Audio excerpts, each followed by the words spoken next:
Okay, here's our little plum tree in the backyard.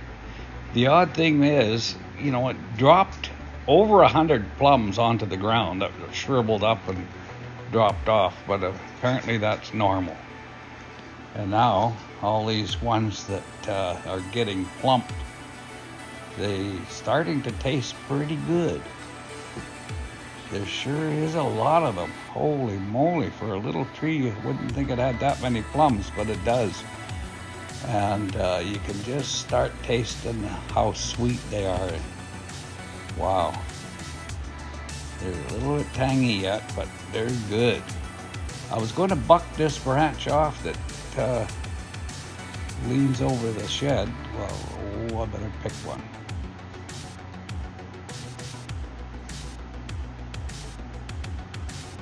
Yeah, I pruned it pretty good this spring in February. You see this branch here, I was humming and hawing whether I should prune it or not. It wasn't dead. I'm glad I didn't, because holy smokes, it's just loaded with plums. And you know what's going to happen? They're all going to be ripe on the same day. I guess I'll have to make some plum jam.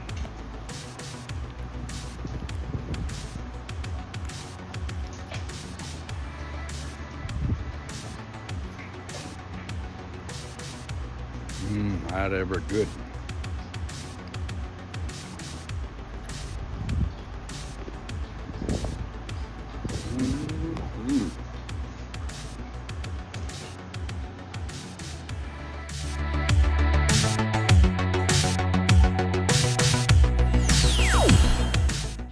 Okay, I set up my step ladder and picked all the plums. Well, there was just about 200 plums.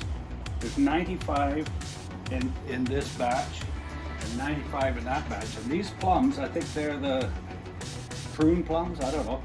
But you just squeeze it like this and pull the pit out. There's no big deal. And you can deep pit them in no time flat. It's not like the other ones. The other kind of plums, the seeds are actually, the pits are stuck to it. Oh,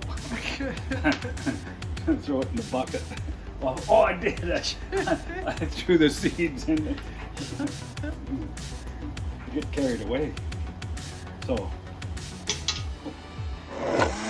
Okay, using Judy's little mixer, I pulverize it. You see how yellow they come out? It turns purple after. Okay, I'll show you what I put into the plum sauce. Onion, ginger, allspice, apple cider vinegar, 0 calories sugar,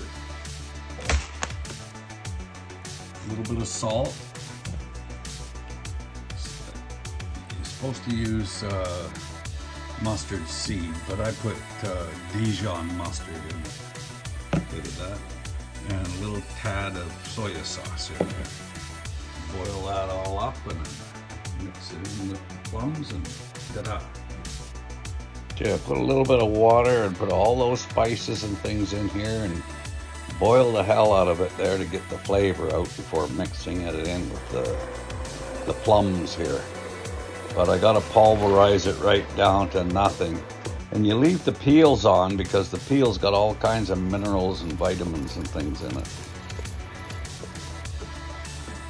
Yeah, and after washing the jars, you boil them in the canner, and that sterilizes them. You want the jars sterilized. And these lids, you just put them in, soak them in hot water there to soften the seals. You don't boil them. That's all you need. Soften the seals. Put new lids every time.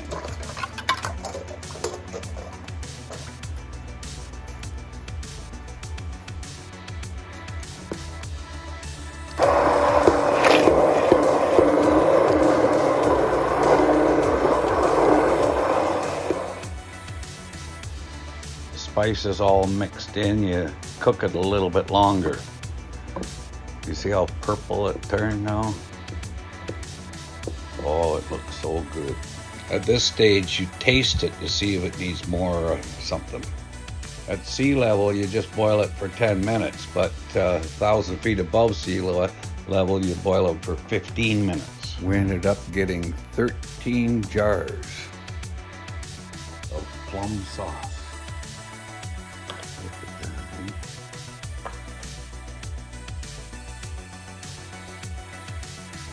Now, the thing is, I'm thinking maybe I should have put them into smaller jars, like these salmon jars.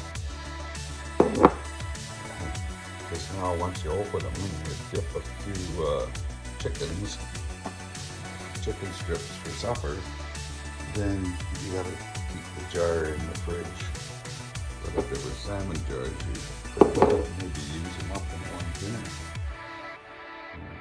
But anyway, that should last a year. So, that's the first breakfast. What did you think of the plum sauce? I like it. It's really ginger taste. I really like the ginger in it.